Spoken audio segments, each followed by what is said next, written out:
75ാമത് republic ദിനാഘോഷ നിറവിലാണ് രാജ്യം. സൈനിക ശക്തി വിളിച്ചോതി കർത്തവ്യപഥിൽ നടന്ന പ്രൗഢഗംഭീരമായ ചടങ്ങിൽ രാഷ്ട്രപതി ദ്രൗപദി മുർമു ദേശീയ പതാക ഉയർത്തി. ഫ്രഞ്ച് പ്രസിഡന്റ് ഇമ്മാനുവൽ മാക്രോൺ ആയിരുന്നു മുഖ്യാതിഥി. ദേശീയ യുദ്ധ സ്മാരകത്തിൽ പുഷ്പചക്രം അർപ്പിച്ച ശേഷമാണ് പ്രധാനമന്ത്രി നരേന്ദ്രമോദി ചടങ്ങിൽ പങ്കെടുക്കാൻ എത്തിയത്. 80% വനിതകളെ ഉൾപ്പെടുത്തി രാജ്യത്തിന്റെ നാരീശക്തി പ്രതിഫലിപ്പിക്കുന്നതായിരുന്നു ഇത്തവണത്തെ പരേഡ് എന്ന പ്രത്യേകതയുമുണ്ട്. 16 സംസ്ഥാനങ്ങളുടെ അടക്കം 26 ഫ്ലോട്ടുകളാണ് അവതരിപ്പിച്ചത്. കേരളത്തിന്റെ നിശ്ചല ദൃശ്യത്തിന് പ്രേക്ഷകർക്കറിയാം അനുമതി ഉണ്ടായിരുന്നില്ല. ഏറ്റവും ഒടുവിൽ നടന്ന വ്യോമസേനയുടെ ഫ്ലൈ പാസ്റ്റിൽ 51 വിമാനങ്ങൾ പങ്കെടുത്തു. ആർ രാധാകൃഷ്ണൻ ഡൽഹിയിൽ നിന്ന് ഏറ്റവും പുതിയ വിവരങ്ങളുമായി ചേരുന്നുണ്ട്. ആർക്കെ, കർത്തവ്യപഥിലെ ചടങ്ങുകൾ പൂർത്തിയായി കഴിഞ്ഞു എന്ന് മനസ്സിലാക്കുന്നു. പ്രൗഢഗംഭീരമായ ചടങ്ങ്, പതിവായി നമ്മൾ കാണുന്ന കാഴ്ചകളാണെങ്കിലും വർണ്ണാഭമായ പരേഡ് കാഴ്ചകൾ എങ്ങനെയായിരുന്നു ആർക്കെ?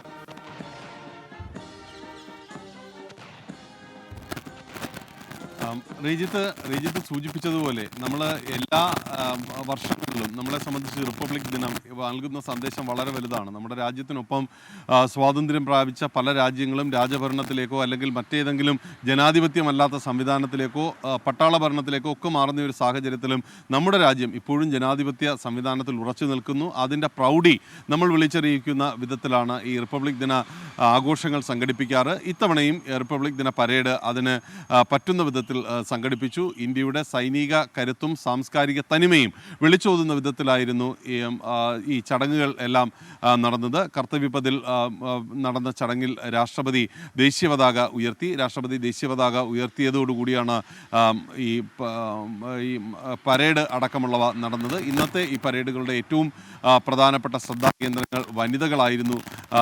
ാണ് ഈ വനിതകളുടെ സാന്നിധ്യം ഒരുപക്ഷെ എല്ലാ സൈനിക അർദ്ധസൈനിക വിഭാഗങ്ങളിലും വനിതകളുടെ ഈ സാന്നിധ്യം അത് വലിയ രീതിയിൽ പ്രകടമാക്കുന്നതായിരുന്നു. നമ്മൾ എത്രത്തോളം വനിത സ്വയം അവസര സമത്വം ഉറപ്പാക്കി എന്നതുൾപ്പെടെ ഡിആർഡിഒയുടെ അടക്കമുള്ള പുതിയ സംവിധാനങ്ങൾ അടക്കമുള്ളവ ഈ റിപ്പബ്ലിക് ദിന പരേഡിന്റെ ഭാഗമായിട്ട് അണിനിരന്നു. 16 സംസ്ഥാനങ്ങളുടെ ടാബ്ലോകളാണ് അണിനിരുന്നത്. അതിൽ റിജിത്ത് പറഞ്ഞതുപോലെ തന്നെ ടാബ്ലോകൾ ഇത്തവണ രാഷ്ട്രീയ സന്ദേശങ്ങൾ നൽകുന്നത് കൂടിയായിരുന്നു ചിലത്. ഈ തമിഴ്നാടിന്റെയും ജാർഖണ്ഡിന്റെയും പ്രതിപക്ഷ സംസ്ഥാനങ്ങളിൽ തമിഴ്നാടിന്റെയും ജാർഖണ്ഡിന്റെയും അടക്കമുള്ള വിരളമായിട്ടുള്ള സംസ്ഥാനങ്ങളുടെ ടാബ്ലോ മാത്രമായിരുന്നു ഉണ്ടായിരുന്നത്. എന്നാൽ ഉത്തർപ്രദേശിന്റെ അടക്കമുള്ള സംസ്ഥാനങ്ങളുടെ ടാബ്ലോ രാഷ്ട്രീയമായ ചില സന്ദേശങ്ങൾ കൂടി നൽകുന്നതായിരുന്നു. ഉത്തർപ്രദേശിന്റെ ടാബ്ലോ രാമക്ഷേത്രവുമായി ബന്ധപ്പെട്ട 5 വയസ്സുകാരനായ ലാംലല്ല യുടെ ഇത്തവണത്തെ പ്രാണപ്രതിഷ്ഠയുടെ ഒക്കെ പശ്ചാത്തലത്തിൽ 5 വയസ്സുള്ള രാമന്റെ രൂപം കൂടി ഉൾപ്പെടുത്തുന്ന വിധത്തിലായിരുന്നു ഇത്തവണത്തെ ടാബ്ലോ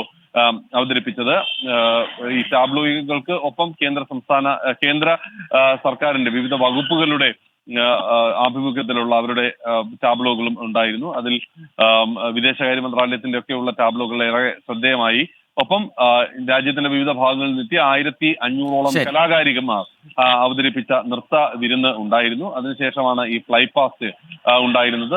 അഭ്യാസ പ്രകടനങ്ങൾ ഉണ്ടായിരുന്നു. മോട്ടോർ ബൈക്കുകളിൽ വനിതാ സേനാ അംഗങ്ങളുടെ അഭ്യാസ പ്രകടനങ്ങൾ ഉണ്ടായിരുന്നു. അതിനുശേഷം നമ്മുടെ 16 സംസ്ഥാനങ്ങളുടെ അടക്കം 26 ഫ്ലോട്ടുകളാണ് പരേഡിൽ അവതരിപ്പിച്ചത്. കേരളത്തിന്റെ നിശ്ചല ദൃശ്യത്തിന് അനുമതി ഉണ്ടായിരുന്നില്ല. മനോഹരമായ കാഴ്ചകൾ, പ്രൗഢോജ്വലമായ ചടങ്ങാണ് ഡൽഹിയിൽ പൂർത്തിയായിരിക്കുന്നത്. ആർ രാധാകൃഷ്ണൻ ഡൽഹിയിൽ നിന്ന് വിവരങ്ങൾ നൽകുകയായിരുന്നു.